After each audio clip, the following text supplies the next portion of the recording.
삶에 있어서 가장 중요한 것 중에 하나가 경제생활입니다. 직장을 다닐 때는 월급이 나오니까 별 생각 없이 살아가는 경우가 많지만 막상 퇴직을 앞두거나 하게 되면 누구나 은퇴 후의 경제 문제로 걱정을 하게 됩니다. 요즘처럼 100세 시대에는 더욱 그렇죠. 은퇴 전후 경제생활에 실질적인 도움을 주기 위해 이 분야의 전문가로 활동하고 있는 이중원 컨설턴트의 특강을 마련했습니다. 은퇴를 준비하거나 은퇴를 하신 분들의 경제생활에 많은 도움이 되기를 바랍니다. 안녕하세요. 네, 안녕하세요. 이중곤입니다. 네, 반갑습니다. 반갑습니다. 특강에 들어가기 전에 공인재무설계사 등 자산관리 전문가로 활동하고 계시는 경력을 간단하게 좀 말씀해 주시죠. 네. 저는 은행에 한 30여 년 근무했습니다. 근무하면서 일선 영업점에서 주로 근무를 했기 때문에 고객 관리가 거의 저의 주된 일이나 마찬가지였어요. 그러다 보니까 투자 설계, 은퇴 설계, 심지어는 세금, 법률까지도 두루두루 경험하는 기회가 있었습니다. 그러다 보니까 제 자신의 어떤 역량을 또 강화시킬 필요가 있었기 때문에 그 재반 관련 자격증이란 자격증은 좀 망라해서 취득하면서 저의 어떤 지식적 함량도 키우면서 이론과 실무를 겸비하는 데 힘을 쓰면서 보냈던 것 같습니다. 그럼 가장 좀 중요한 자격증이라고 하면 몇 가지를 좀 들어보시죠. 사실 제가 관심 분야는 사실 투자, 부동산 이쪽이 많은데 최종 학력으로 본다면 법률 석사, 사법학 전공을 했고요. 그리고 재무설계 쪽에서는 좀 유명한 은행 쪽에서는 잘 안 자격증입니다만 CFP라고 공인재무설계사가 있고 은행의 부피, 투자 관련 자격증, 그 다음에 공인중개사, 주택관리사 이런 부동산 관련 자격증은 고루고루 가지고 있는 편입니다. 네, 블로그로도 아주 인기 있는 그런 활동을 하고 있는 걸로 알고 있는데요. 네, 블로그 활동은 한 10여 년 됐습니다. 10여 년 됐고 하루 방문객이 적어도 1000명, 2000명은 넘어서고 이웃이 한 3600명을 넘어섭니다. 그래서 지금까지 블로그 활동을 꾸준히 하고 있고 최근에는 다른 유튜브라든가 홈페이지 이런 것까지 곁들여서 사이버 활동은 다방면으로 지금 진행을 하고 있습니다. 전문가로서의 활동을 하고 계시는데요. 우리 인생에서 라이프 사이클의 어떤 일반적인 흐름을 얘기한다면 어떻게 할 수 있습니까? 사실 우리 인생의 라이프 사이클을 얘기한다면 이건 보편적인 얘기입니다만은 크게 세 단계로 구분할 수 있어요. 이제 성장기, 활동기, 경제 활동기, 은퇴기를 이제 나눌 수 있어요. 그리고 대체적으로 요새 100세 시대 얘기를 많이 하는데 이제 분류하기 쉽게 성장기는 자라서 교육받고 독립하기까지 취업하기까지 30년을 주로 성장기 1단계로 보고요. 다시 취업을 해서 은퇴까지 이제 경제활동기죠. 그거를 2단계 미들 단계죠. 사실 거기에 30년을 보고 나머지 30년은 은퇴 단계. 사실 오늘 얘기도 은퇴 설계에 대한 얘기입니다만 은퇴 마지막 30년이 상당히 중요한 기간이 아닌가 그런 생각을 합니다. 네. 그리고 거기서 한 가지 덧붙인다면 이 일반적인 얘기입니다만 사람에 따라서 그 다음에 본인의 건강에 따라서 그 다음에 준비 정도에 따라서 그거는 개인차는 큰 것 같습니다. 그렇죠. 나이가 80대까지 경제 활동을 하는 분이 있는 반면에, 그죠? 50대에 은퇴하는 경우도 있으니까, 그죠? 은퇴 기간 중에 건강 연령에 따른 생활 패턴은 어떻게 변하는지도 말씀을 좀 해주시죠. 사실 은퇴 기간 또 구분해서 볼 수가 있어요. 일단 은퇴 기간 이것도 세 단계로 구분하는데 활동기, 그 다음에 회상기, 그 다음에 간병기 이렇게 크게 구분할 수 있습니다. 보통 우리가 일반적인 얘기입니다만 은퇴하고 활동기에는 보통 보면 그동안에 직장생활 하면서 못 만났다는 사람도 만나고 취미생활도 하고 골프도 친다든가 여행을 간다든지 이렇게 다양한 활동을 하게 되죠. 그 기간이 활동기입니다. 활동기는 생각보다가 비용이 많이 듭니다. 돈이. 네. 예, 돈이 많이 듭니다. 그런데 활동기가 끝나면 회상기라고 얘기를 하는데, 과거에, 내가 그때가 좋아서 추억이 젖는 거 있잖아요. 이거는 뭐 재무설계 얘기가 아니라도 일반적인 인생의 얘기인데, 그 회상기가 되고, 회상기가 지나면 간병기, 이제 몸이 아프기 시작하고, 그러니까 아픔을 같이 하는 그런 단계가 이제 간병기인데, 실제로 이것도 뭐 상대적입니다. 사람에 따라 상대적이고, 건강 상태에 따라, 그 다음에 준비 정도에 따라, 심지어는 80대가 넘어서고 80 중반 뭐 그때까지도 활동적인 사람이 있는가 하면 뭐 이내 뭐 벌써 회상기 간병기에 들어서는 단계가 있으니까, 그렇죠. 은퇴 설계가 중요한 거는 은퇴 기간을 얼마나 값주고 주도적으로 보내느냐도 달렸다고 그렇게 생각합니다. 이게 은퇴를 하게 되면은 이제 여러 가지 이제 또 위험 요소가 발생하죠. 예. 은퇴 후에 어떤 그 발생하는 리스크와 관련된 부분도 좀 말씀을 해주시죠. 사실 제가 오늘 말씀드리는 거는 은퇴 설계입니다만은, 은퇴 설계 뭐니 해도 건강이잖아요. 그렇죠. 근데 제가 어떤 그 강의를 들으면서 이런 얘기를 들은 적이 있어요. 우리가 100만 불 그러면 100만 불은 일자가 있고 동그라미 6개가 100만 불입니다. 우리 한국 돈으로 치면 11억쯤 되는 돈인데, 이거는 가상에서 얘기인데, 그러면 1이라는 숫자는 건강입니다. 건강이고, 나머지 동그라미는 뭐 배우자의 문제, 재무적 부분, 돈의 부분, 그 다음에 명예에 관한 부분, 자녀에 관한 부분, 그 나머지는 동그라미 6개는 그렇게 구성되어 있는 거예요. 그런데 건강에 대한 일이 없어지면 어떡합니까? 나머지 아무리 많아도 제로가 되잖아요. 그만큼 건강의 중요성을 이제 나타내는 어떤 그런 얘기가 되는. 그러니까 건강은 all or nothing이에요. 네.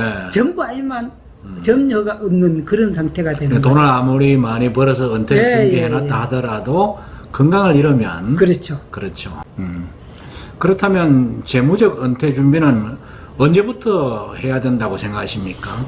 재무적 은퇴 준비는 사실 이거는 언제부터라고 얘기하는 게 사실 좀 어폐가 있습니다.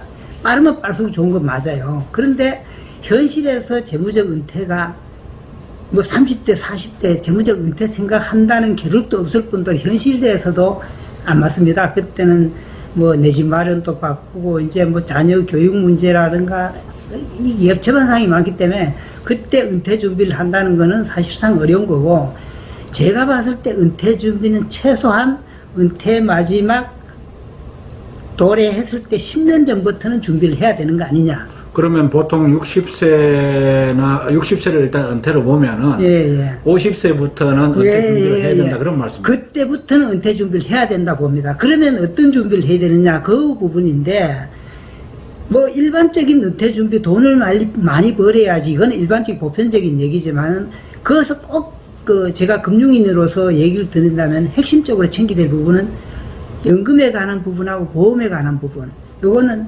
그때 필히 준비를 해야 됩니다. 연금은 늦게 연금을 넣기 시작하면은 기간도 안 맞고 다 안 맞습니다. 그렇기 때문에 미리미리 준비를 해야 돼요. 연금도 종류가 또 많기 때문에 어떤 연금을 넣을 것인가 이런 부분도 그때 설계가 끝나야 됩니다. 끝나야 되고, 두 번째 보험 설계, 보험도 보면 질병보험이 있고 상해보험이 있고 저축성보험이 있고 뭐 여러 가지가 있잖아요. 뭐 여기서 손해보험은 뭐 대상을 일단 제외시킵니다만은, 그렇게 되면 보험에서도 그때쯤이 됐을 땐 기존의 보험과 다시 보면서 리모델링을 해야 돼요. 질병을 늘릴 것인가, 상해를 줄일 것인가, 뭐 어떻게 할 것인가, 리모델링이 필요한 게 최소 은퇴 10년 전에는 그렇게 준비를 해야 됩니다. 그럴 땐 좀 컨설팅을 받아야 되겠군요. 뭐 컨설팅도 필요하고, 그건 은행에 뭐 보험 뭐 웬만하면 뭐 그렇게 컨설팅 받을 수 있는 건 많고, 인터넷을 통해서도 정보를 얻을 수 있는 부분은 많다고 생각합니다. 그리고 특히 재무적 부분에서 부동산 쪽에도 관심을 대부분이 많이 가지던데, 그때는 대부분 부동산은 이제 주거용 부동산에 집중을 하는 경향이 있습니다. 사실 있는데, 그때는 돼가지고 주거용 부동산도 있지만 수익성 부동산 내지는 투자성 부동산 고루고루 보면서 여러 가지, 그러니까 보는 시야의 폭을 넓혀서 그렇게 볼 필요가 있다는 거죠. 그래서 보통 그게 은퇴 준비가 10년 전에 그때는 그런 준비고, 은퇴 막반에 왔을 때 불과 2, 3년 뒤에 은퇴다, 뭐 1년 뒤에 은퇴다, 이때 해야 될 부분은 국민연금 설계가 필요합니다. 그때는 국민연금을, 그러면 앞으로 내가 은퇴되면은 국민연금을 퇴직하고도 계속 넣을 것인지 말 것인지, 그 다음에 넣으면 얼마 넣을 것인지, 그러면 수령을 하면 언제부터 수령할 것인지, 여러 가지 검토해야 될 부분이 많습니다. 많고, 그리고 우리가 은퇴를 하게 되면 대체적으로 보면 국민연금 수령 기간까지 한 5, 6년 내지 7, 8년까지 인터벌이 생깁니다. 그렇죠. 쉽게 말해서 국민연금 은퇴 크레바스 기간입니다. 그 크레바스 기간을 어떻게 극복할 것인가, 이런 부분도 거기서 설계가 나와야 됩니다. 그리고 건강보험 설계가 또 중요해요. 우린 보통 보면 세금 문제만 생각하는데, 건강보험은 어떻게 되냐 하면 직장에서 딱 나오는 순간에 지역가입자 편입이 됩니다. 네. 지역가입자 편입이 되면 갑자기 건강보험 고지서가 나오기 시작해요. 지금까지 생각도 안 했던 부분. 그때 되면은, 그럼 건강보험은 지역가입자는 직장가입자하고 다른 부분이 재산하고 소득하고 같이 두 개 다 기준으로 해서 나오기 때문에 생각보다 많이 나올 수가 있어요. 비근한 예로 서울에 뭐 10억, 20억 아파트가 있으면 한 달에 건보료가 2, 30만 원 나올 수도 있고 이상 나올 수도 있어요. 그러게 되면은 퇴직자 입장에서는 그게 상당한 부담이 될 수 있습니다. 그래서 건강보험에 대한 부담, 그 다음에 어떻게 해야 될 것인지, 이런 거에도 그때 구체적으로 설계를 해야 됩니다. 보통 자녀에게 이렇게 이제 포함되는 경우가 있는데, 네. 그건 어떻게 됩니까? 사실 그게 피부양자로 올라가는 부분인데요. 뒤에 제가 그 준비한 내용이 있어서 오늘 조금 뒤에 다시고 말씀을 드리고. 은퇴 후에 매월 어느 정도의 필요한 그 생활 자금이 필요한지에 대한 그 규모를 예측해야만 이제 준비가 구체적으로 이루어질 것 같은데요. 지금 이게 제가 본 자료는 2019년, 지금 재작년 자료입니다만 국민연금 연구원에서 발표한 자료를 보면 서울 같은 경우에 부부 기준에 한 270만 원, 그건 평균입니다. 그걸 살 수 있나요? 세금도 못 낼 텐데. 그렇죠. 일단 지금 현재 평균이 그런 겁니다. 평균이 이제 설문조사 조사를 통해서 나온 거죠. 근데 지방은 224만 정도, 서울하고 지방하고 한 50만 원 정도 차이가 나더라고요. 그런데 현실을 보면은 사실 그 금액은 뭐 그렇게 윤택한 생활이 될 수가 없잖아요. 그런데 보통 보면 은퇴 자금이 필요한 거를 보면, 은퇴가 보면 월급이 딱 끊기는 날부터 내가 스스로 캐시플로를 어떻게 짜느냐인데, 그게 보면 국민연금 개시는 아직 시간이 남은 경우가 많아요. 그렇죠. 그 기간 동안에 그러면 은퇴 후에 캐시플로 짜는 거를 국민연금 개시 전, 개시 후로 나눠서 생각해야 돼요. 그래 되면 아까 예를 들어서 한 달에 뭐 평균적으로 270이지만 제가 봤을 때는 월 300은 돼야 어느 정도 안정된, 뭐 윤택한 것 정도는 아니라도 안정된 수준은 될 수 있는 거 아니냐. 네. 그래서 제가 봤을 때 월 필요한 생활비는 한 300 정도로 생각을 합니다. 300 정도? 네네. 그래서 300을 기준으로 제가 계산을 해봤거든요. 이제 풀로 알기 쉽게 60세부터 90세까지 30년입니다. 30년. 30년. 300만 원이 필요해요. 그런데 국민연금은 좀 많이 타는 사람 180만 정도까지 탑니다. 좀 연기하면 200도 타는데 180을 탄다 쳤을 때 부족분이 120이죠. 그렇죠. 그러면 120만 원을 곱하기 1년에 12개월 곱하기 30년을 하면 얼마 나올 것 같아요? 꽤 많이 나올 것 같은데. 4억 한 5천만 나옵니다. 4억 5천. 예. 근데 여기서 그러면 그 기간 동안에 이자 계산, 금리 계산 해야 되는 거 아니냐? 사실 얘기의 편의상 요즘 금리가 2%대 아주 낮잖아요. 그리고 물가 상승률 이렇게 감안하면은 그냥 기간에 대한 할인율을 무시하더라도 뭉뚱그려 러프하게 생각하더라도 국민연금 빼고 4억 5천 정도 필요하다. 그렇죠, 그렇죠. 그렇게 정도는 최소가. 최소가. 예. 그리고 이제 은퇴 후에 안정적인 현금 흐름을 만들려면은 그러면 어떤 준비를 해야 할까요?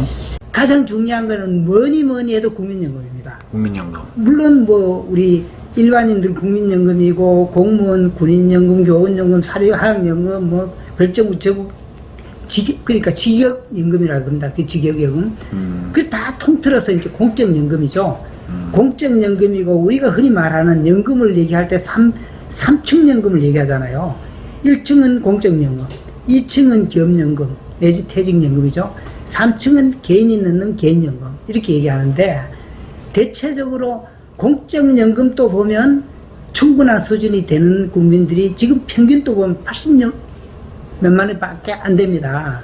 그러니까 예를 들면 공무원이라든지 뭐 군인연금이라 이런 분들은 그 연금 수령이 상당히 높고 그렇죠. 그것만 가지고도 예, 그런 분도 많습니다. 가능한데 예. 일반적인 국민연금으로는 많이 부족하죠. 부족하죠.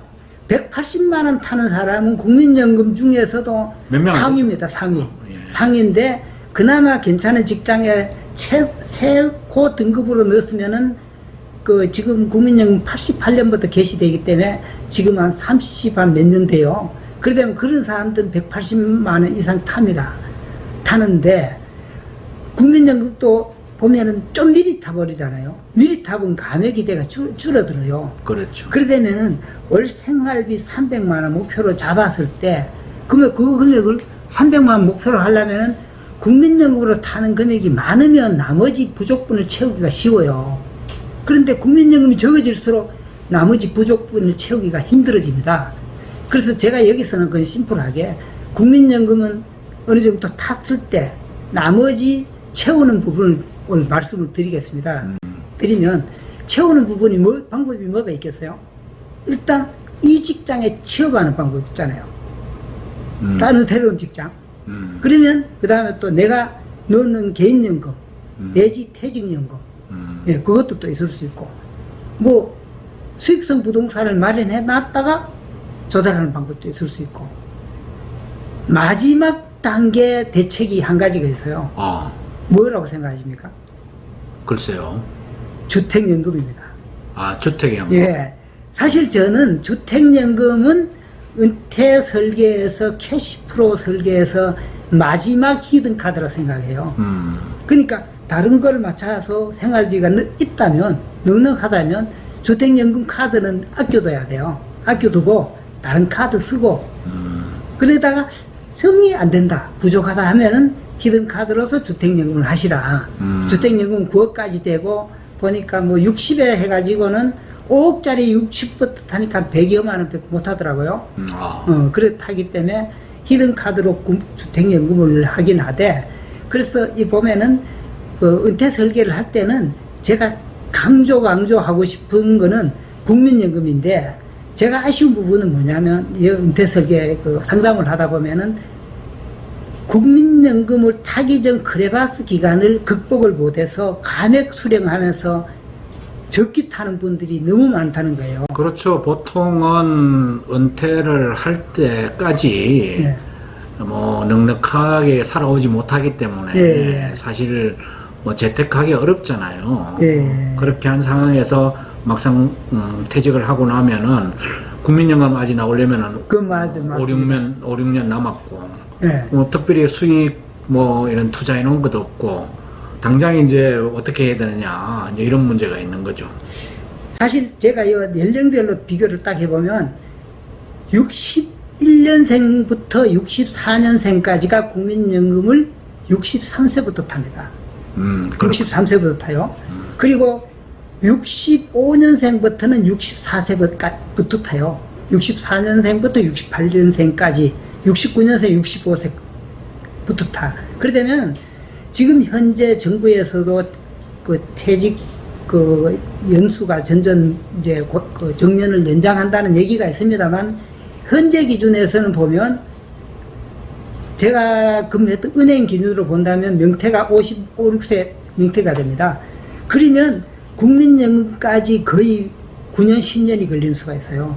그러면 사실 은퇴 설계에서는 진짜 은퇴 나이가 많아서 그때 설계도 중요하지만은 국민연금까지의 은퇴 크레바스 기간의 대책도 상당히 중요합니다. 아니면 그 자금은 별도로 모아야 되는 문제가 있습니다. 아, 그렇군요. 뭐 특별한 노하우 같은 게 있나요? 그래서 제가 봤을 때는 그 기간에는 별도 자금이 있다면 그 기간에 활용을 해야 되는데, 제가 봤을 때 바람직한 방법은 이 직장 취업은 사실 그거는 뭐 잘 될 수도 있고 못 될 수도 있고 또 새로운 데 적응해야 돼, 여러 가지 변수가 있기 때문에 제가 은퇴 설계에서는 이 직장 취업은 일단 변론을 하겠습니다. 변론을 하고 개인연금이라든가 그 다음에 뭐 퇴직연금 그렇게 넣었던 거를 그때 은퇴 크레바스 기간 동안에 수령하는 거, 그게 사실 저는 권장을 드리고 싶은 부분입니다. 여기서 한 가지 또 말씀드리고 싶은 거는 국민연금하고 개인연금하고 차이가 있어요. 국민연금은 매년 물가 상승률을 감안해서 반영해서 올려줍니다. 쉽게 말해서 물가 상승 리스크가 해지될 수 있는 연금이 국민연금입니다. 그러니까 보통 사람들은 내가 가진 돈을 미리 쓰는 것보다는 국민연금을 미리 쓰는데, 제가 봤을 때는 국민연금을 아껴두고 내가 가진 돈을 미리 쓰는 게 계산적으로 맞는 게 아니냐. 그러니까 국민연금 초기 수령액은 예를 들어서 150만 원이라 하더라도 네. 물가가 상승해서 한 10년 뒤쯤 되면은 그렇죠. 한 170만 원이나 180만 원 받을 수 있다. 그 말씀이죠. 그렇죠. 뭐 지금 물가 상승률이 낮아서 그것도 생각보다는 크지는 않습니다만 이치적으로 그렇습니다. 그러면 국민연금에 대한 어떤 그 관리가 굉장히 중요한 부분인데요. 중요하죠. 예. 그럼 언제까지 뭐 조기 수령하는 분도 있고 하지만은 국민연금을 또 계속해서 넣는 분도 있단 말이에요. 언제까지 넣고 언제부터 타면은 이게 가장 최적화된? 제가 사실 블로그 활동이나 그 다음에 주변에 질문을 가장 많이 받는 게 퇴직 후에 국민연금을 계속 넣어야 됩니까? 이 질문이에요. 이 질문인데 사람들은 그거를 단순하게 생각하는 경향이 있습니다. 이거는 일단은 가입을 계속하면은 가입 기간이 길어지잖아요. 길어지면 많아지는 건 분명한데 생각보다 불어나는 금액이 적어요. 그 왜 그런지에 대해서는 생각을 하는 분들이, 이해를 하는 분이 많지는 않아요. 근데 제가 심플하게 그 얘기를 드리겠습니다. 국민연금은 어떻게 지급되느냐 하면은 일단은 가입 기간 곱하기라고 말하면 안 되지만 요소가, 그 다음에 전체 금액 기준입니다. 금액 기준. 그리고 적금을 많이 넣으면 많이 타듯이 국민연금도 많이 넣으면 많이 타지만 국민연금은 일반 적금하고 다른 게 있습니다. 한 가지. 이게 국민연금 사회보험이잖아요. 사회보험은 기본적으로 소득자 산을 깎아서 고를 메우는 제도예요. 그러니까 평균보다가 많이 타는 사람은 비례적으로 불어나진 않아요. 불어나지는 않지만은 이미 계속 가입을 할 때는 그런 부분을 생각을 해야 돼요. 예를 들어서 내가 현직에 있을 때 일직장 다닐 때 퇴직 전에는 국민연금을 최고 금액으로 부입을 했어. 하다가 퇴직을 했어.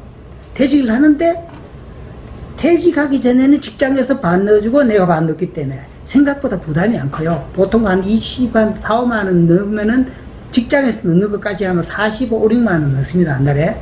그러다면 최고 등급이에요. 최고 등급인데 퇴직 뒤에 한 달에 국민연금 45만 원 넣기 힘들잖아요.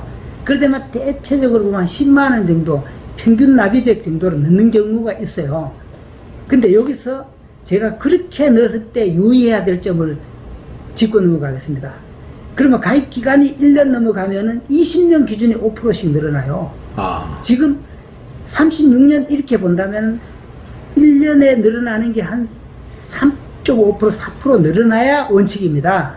그런데 생각보다 넣어보면 1년 늘어나는 금액이 2, 3만 원 더 잘 안 늘어나는 걸 볼 거예요. 그 왜 그러냐면 금액을 45만 원을 넣으면,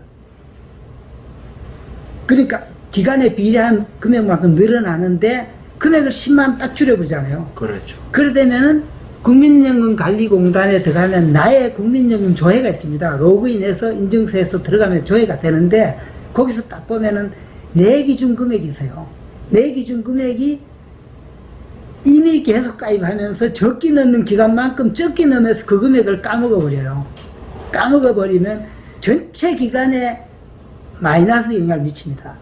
그래서 제가 여기서 이제 디테일하게 얘기하기는 어렵습니다만은 일단은 이미 계속 가입할 때는 그런 부분을 감안해서 넣어라. 그러면 이미 계속 가입을 할 때도 금액을 높여 넣어서 그렇죠. 가입을 해야 된다 그 말씀이에요?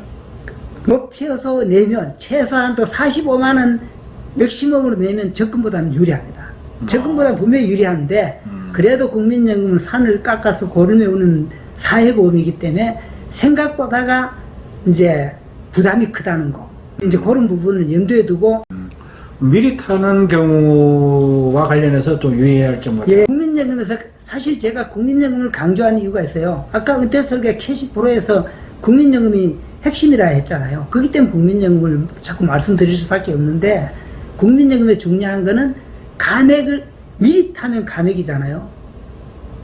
그 다음에 정상 노령연금보다 늦게 타면 연기입니다. 예를 들어서 61년생이다. 61년생 같으면은 63세 생일 다음 달 25일에 타요. 국민연금 타는데 그래 되면은 거기서 아주 기간이 좀 남았어. 급해. 생활비 돈은 없어. 그러면 감액해서 국민연금을 탄다. 미리 탄다 말이죠. 1년에 6%씩 깎입니다. 아. 1년에. 그러면 1년에 6%, 2년에 12%, 5년이면 30% 깎여요. 단순하게 본다면 100만원 받을 사람이 5년을 미리 타면 70만원 받잖아요. 그런데 요 감액 대신에 연기는 1년 연기하면 7.2%를 줘요. 감액보다는 1.2% 플러스를 줘요. 그러다면 1년 연기하면 7.2, 2년은 14.4, 최장 5년을 연기하면 36%를 더 줘요. 그러면 제가 여기서 딱 볼게요. 100만원 기준으로 계산하기 좋게 100만원 기준으로 5년을 당기면 70만원 받잖아요. 네. 5년을 늦추면 136만원 받잖아요. 그럼 70에서 136은 딱 꼽절입니다. 거의. 그럼 10년을 미리 타는 대신에 꼽절을 더 받느냐 덜 받느냐 이런 부분이 나와요. 물론 뭐 5년 깎으려는 건 아니고 1년은 땡길 수도 있고 그거는 본인의 사정에 따라서 조절하면 되는데 극단적으로 5년 감액이나 5년 연기나 10년인데 그러면 10년을 늦게 탔을 때 얼마간 받아야 쉽게 말해서 플러스 마이 똔또이 좀 그 한말로 손익분기점이 되느냐 이게 중요하거든요. 그러면 무조건 오래 살면 무조건 덕이지. 그거는 뭐 말할 것도 없잖아요. 불문가지잖아요. 그런데 제가 계산을 해봤어요. 계산해보니까 12년 정도를 타니까 10년 먼저 받은 사람이 10년 먼저 받은 사람하고 같아지는 기간이 12점 몇 년 되더라고요. 넉넉하게 보면 13년만 타버리면 늦게 타는 사람이 유리해집니다. 그러면 계산해 봅시다. 61세 타는 사람이 예? 5년간 연기를 했어. 그러면 68세가 되잖아요. 8세가 되잖아요. 거기서 그거를 쌤 되려면 거기다 12를 더해. 그래 되면은 거의 79세, 80세. 이게 손익분기점 나인 것 같아요. 아, 예, 그러면 그래서 80세까지만 살게 되면은 이제 유리해진다 그 말. 무조건 유리하죠. 예, 무조건 유리합니다. 근데 어떤 분들은 조기 수령이 더 유리하다고 생각하는 분들도 그거는 있고. 사실 가치 판단의 문제예요. 가치 판단의 문제고 당장 뭐 아까 내가 은퇴 기간을 얘기했지만 활동기는 돈을 써야 되잖아요. 우선 활동기의 경제적 어떤 생활비의 가치하고 은퇴기, 회상기, 뭐 간병기의 가치하고는 다를 수 있잖아요.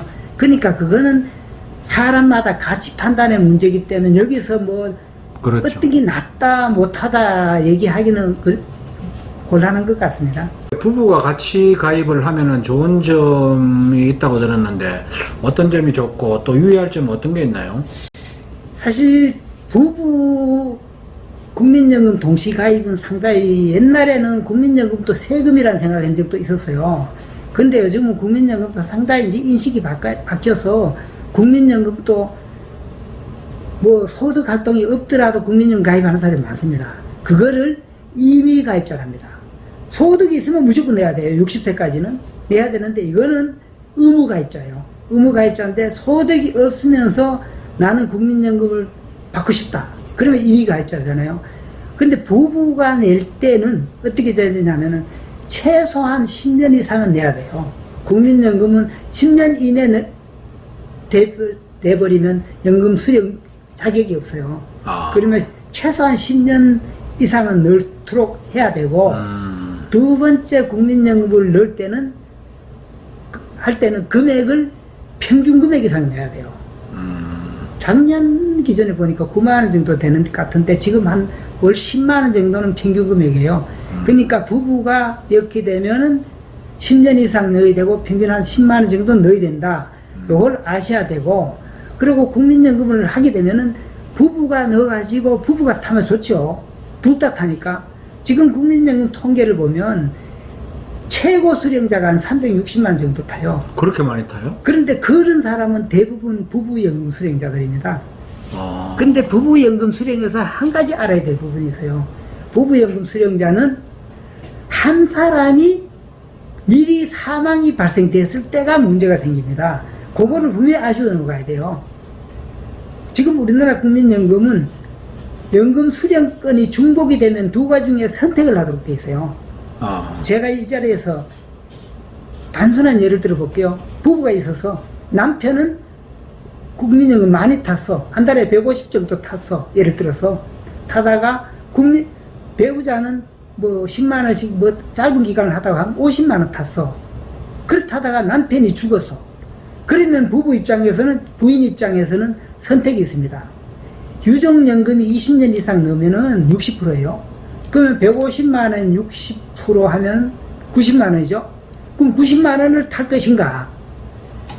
그러면 부인으로서 자기 연금 50만 원 하고 유족연금의 30%를 더한 금액을 탈 것인가? 그럼 유족연금이 90만 원에 30%면 39, 27만 원이잖아요. 그러면 본인의 연금 50 플러스 27하면 77만 원이죠. 그러면 남편의 유족연금을 타면 90 타는데, 자기 연금을 타고 유족연금 분할 비율대로 타면 77만 타잖아요. 그러면 부인 입장에서는 남편의 유족연금을 선택을 하고 자기 거는 소멸입니다. 요런 부분. 그러니까 뭐 경우에 따라서는 그러면 부인 왜 넣어? 뭐 이런 얘기 항상 많아요. 많은데 국민연금은 어차피 죽고 난 뒤에 자식을 위해 넣는 연금이 아니에요.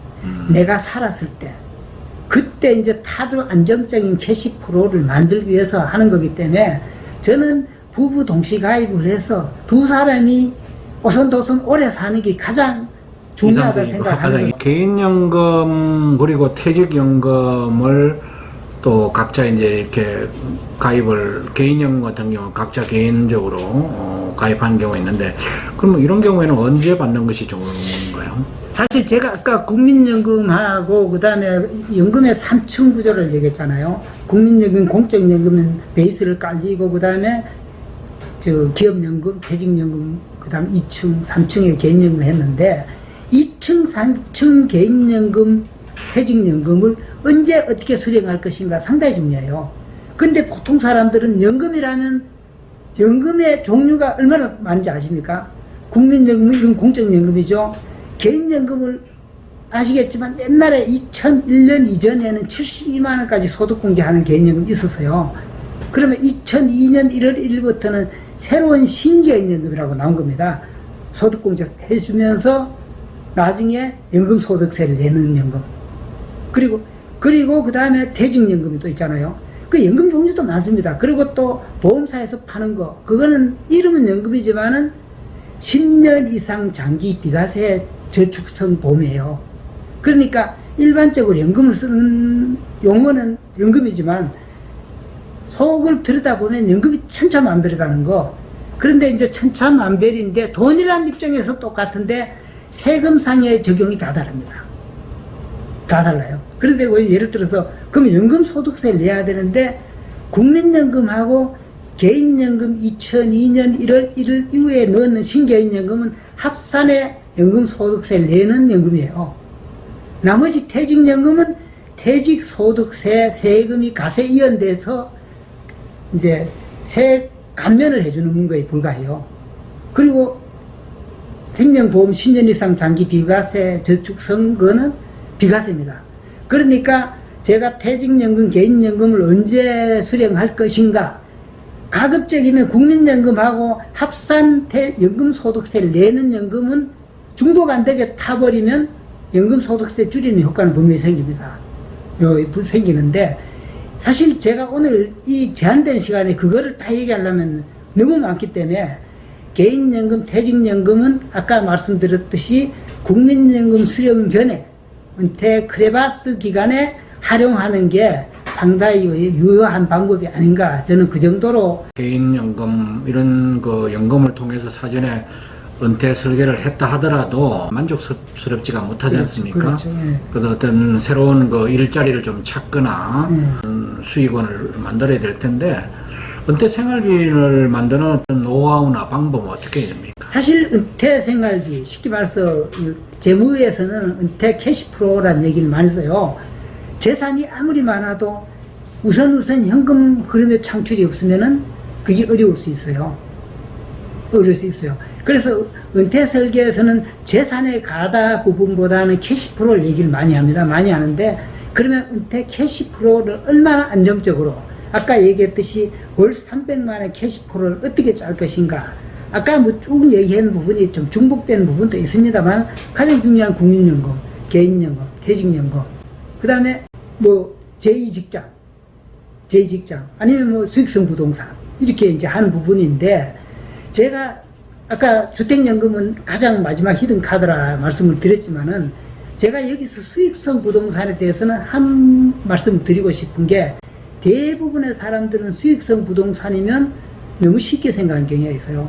수익성 부동산이라고 하면 뭐 상가라든지 그렇죠. 뭐 오피스텔 이런 거 얘기하는 거. 수익성 부동산 투자에서 유의할 점을 제가 간단하게 말씀드리면, 대체적으로 수익성 부동산 그러면은 투자 금액, 내가 5억 투자해서 한 달에 뭐 100만 원씩 받으면 1년에 1200이다. 그러면 5억분에 1200. 이렇게 단순 계산해서 수익률을 계산하는 경향이 있는데, 문제는 은퇴 후에는 피부양자 자격 요건이 안 되고 이러면은 그 근보료가 부과되고, 그 다음에 사업자 등록을 내야 되고, 이렇게 수반되는 게 많습니다. 쉽게 말해서 총 글로스 수익에서 차감되는 비용이 발생되는 부분을 염두에 둬야 돼요. 그리고 가장 중요한 거는 상업용 부동산은 자본 손실의 위험성입니다. 아파트는 10억짜리 5억 되기는 어렵지만 상가는 10억짜리 5억 될 수도 있어요. 자본 손실 위험도 감안해야 되기 때문에 상가 투자에서는 정말 종합적인 분석을 해가지고 투자를 해야 된다는 부분, 그런 부분은 분명히 염두에 둬야 돼요. 요즘 이제 건강보험료 문제로 걱정을 하는 분들이 많은데, 은퇴 후에 건강보험료 부담을 어떻게 최소화할 거냐, 또 자녀와 관련되는 부분, 또 뭐 재산이 많으면 또 자녀에서 포함이 안 되는 경우도 있고 그렇지 않습니까? 예. 이와 관련해서 좀 말씀을 해주세요. 예. 사실 은퇴 설계에서는 중요한 거는 캐시 프로 얘기도 있어야 되지만은 세금 부분도 있어야 되고 근보료 부분도 있어야 돼요. 쉽게 말해서 아까 수익성 부동산 얘기해서 그 얘기도 드려야 되는데, 그 말씀 드리면 부동산이라는 게 돈이 들어가는 부동산이 있고 나오는 부동산이 있잖아요. 부동산은 가급적이면 아웃풋 수익이 나오는 부동산이 바람직하다는 건데, 생각보다 인풋 부동산도 많잖아요. 뭐 아파트 가 있으면은 뭐 재산세, 종부세, 그 다음에 건보료 뭐 이렇게 나오는 게 나오니까 건보료 부담이 세금보다가 못지않게 무서운 게 건보료입니다. 앞으로 점점 높아질 거라고 그렇죠, 예측되지 않습니까? 제가 이어서 간단하게 건보료에 대해서 말씀을 드리면, 건보료는 은퇴를 하면은 피부양자로 자식들한테 올라가는 게 최고 좋은 방법인데, 피부양자 자격에서 박탈되는 요건을 제가 여기서 말씀을 드리겠습니다. 가장 알기 쉽게 얘기하면은 소득 요건하고 재산 요건 두 가지로 자격을 박탈해요. 소득은 1년에 3,400만 원 이하는 괜찮아요. 3,400만 넘어서면은 당신은 피부양자 자격이 박탈됐습니다. 고시서 나옵니다. 다음 달부터 근무를 내십시오. 이렇게 나와요. 그 소득이라고 하면은 뭐 어디 직장을 다닌다든가 또는 예, 말씀드릴게요. 예. 그래서 중요한 거는 우리 건보료는 직장 가입자가 있고 지역 가입자가 있잖아요. 아예 직장 가입 들어가가지고 근로소득 내버리면 재산하고 관계가 없어져요. 관계없죠. 관계없어. 그것도 아주 건보료 재테크에서 중요한 게 제2직장에 가서 월급이 적더라도 들어가는 방법이 좋은 방법인데 그게 여의찮고 안 된다면은 이제 비부양자 자격 박탈을 조심해야 될 부분이 서울 같은 경우로 예를 든다면 서울은 아파트 하나만 가지고 있어도 건보료 자격이 비부양자 자격이 박탈되는 경우가 많습니다. 그 요건을 말씀드리면 아까 소득요건 3,400 하는데 이거는 생각보다 종합소득이거든요. 종합소득을 재서 여기서 간단히 나열하면 우리 재무에서는 그게 2배사 근영기라 합니다. 이자소득, 배당소득, 사업소득, 근로소득, 연금소득, 기타소득. 그거를 종합소득의 구성요소인데 그거를 합쳐서 3,400까지는 안 넘으면 소득으로서 비부양자 자격 박탈은 안 하겠다 이거예요. 근데 이 항목은 별로 적용이 많이 안 되겠네. 그렇죠. 그래서 소득요건 3,400은 생각보다가 그렇게 우려할 대상은 아닌 것 같아요. 그런데 문제는 두 번째 재산요건이에요. 재산요건은 딱 보면 지금 우리 현재 5억 4천만 원 이하는 또 괜찮아요. 5억 4천만 원이라는 것은 재산세 가표 5억 4천이에요. 그러면은 우리가 말하는 공시가격, 공시지가, 뭐 아파트 공시가격 그거로 보면은 9억입니다. 그러면 재산세 가표가 지금 현재 60%입니다.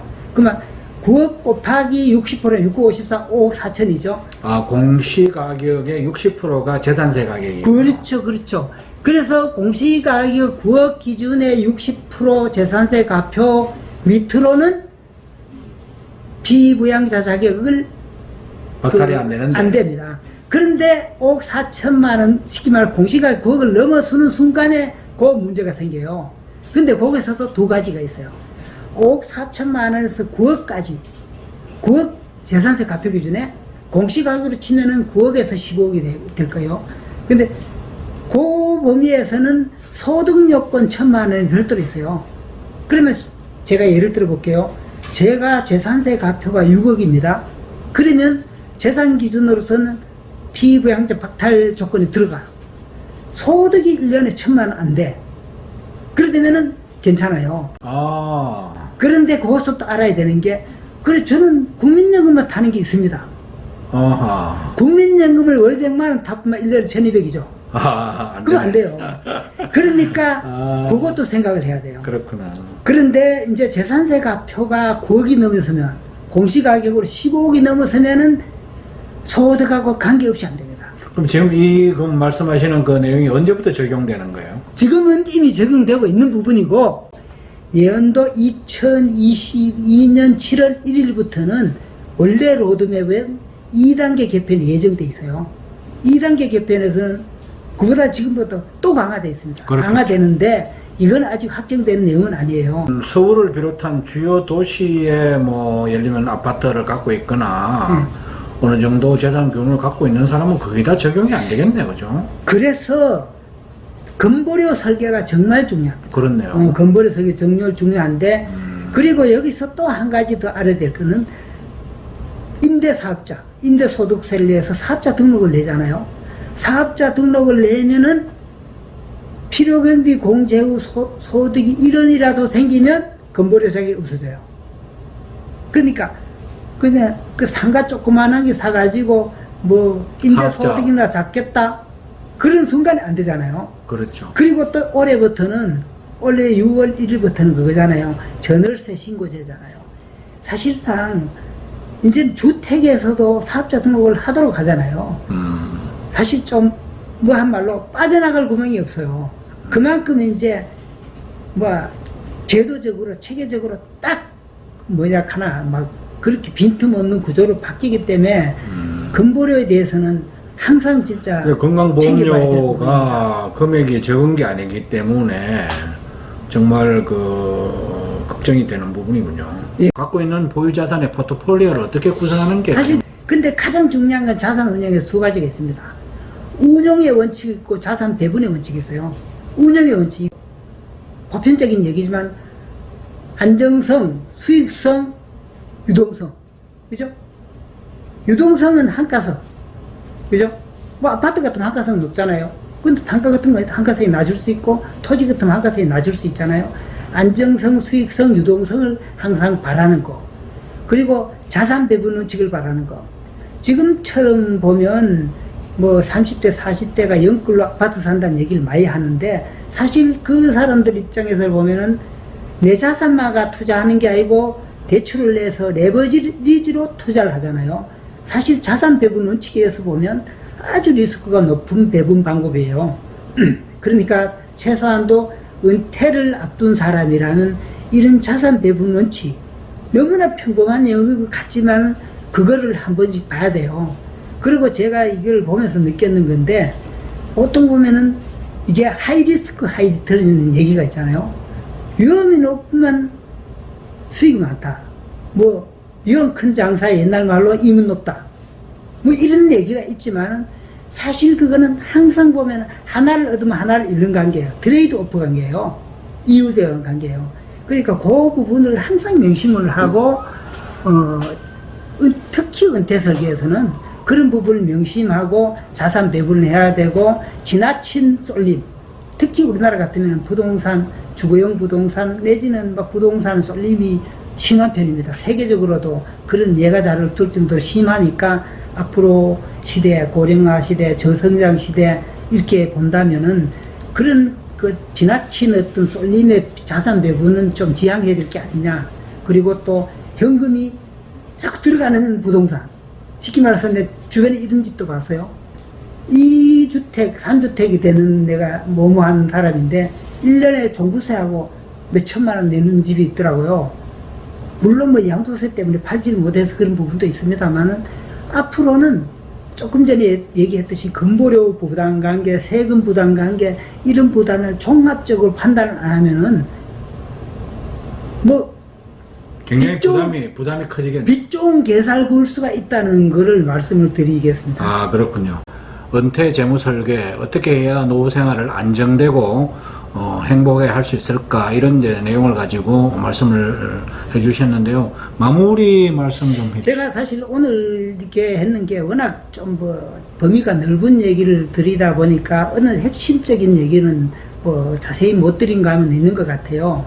사실 제가 그 블로그는 그 유튜브라든가 뭐 그다음에 구글에서 중원 평정이라 치면은 제가 쓴 글들이 뭐 조회가 됩니다. 되고 보면 밑에 댓글 쓸 수 있는 건 항상 있기 때문에 댓글로 뭐 질문하시든가 하면은 제가 뭐 일일이 답변을 못 드릴 수도 있겠지만 가급적이면 드리려고 노력을 하고, 그리고 참고적으로 저는 앞으로 이제 제가 노하우랄까 이 부분에서는 사실 최근에는 경매 관련 회사에 한 3년 정도 근무를 하면서 지금 앞으로는 지금 경매 컨설팅을 지금 좀 많이 진행을 하려 하기 때문에 경매 관련돼가 질문을 하시더라도 제가 성심껏 대답을 해드릴 그럴 계획을 하고 있습니다.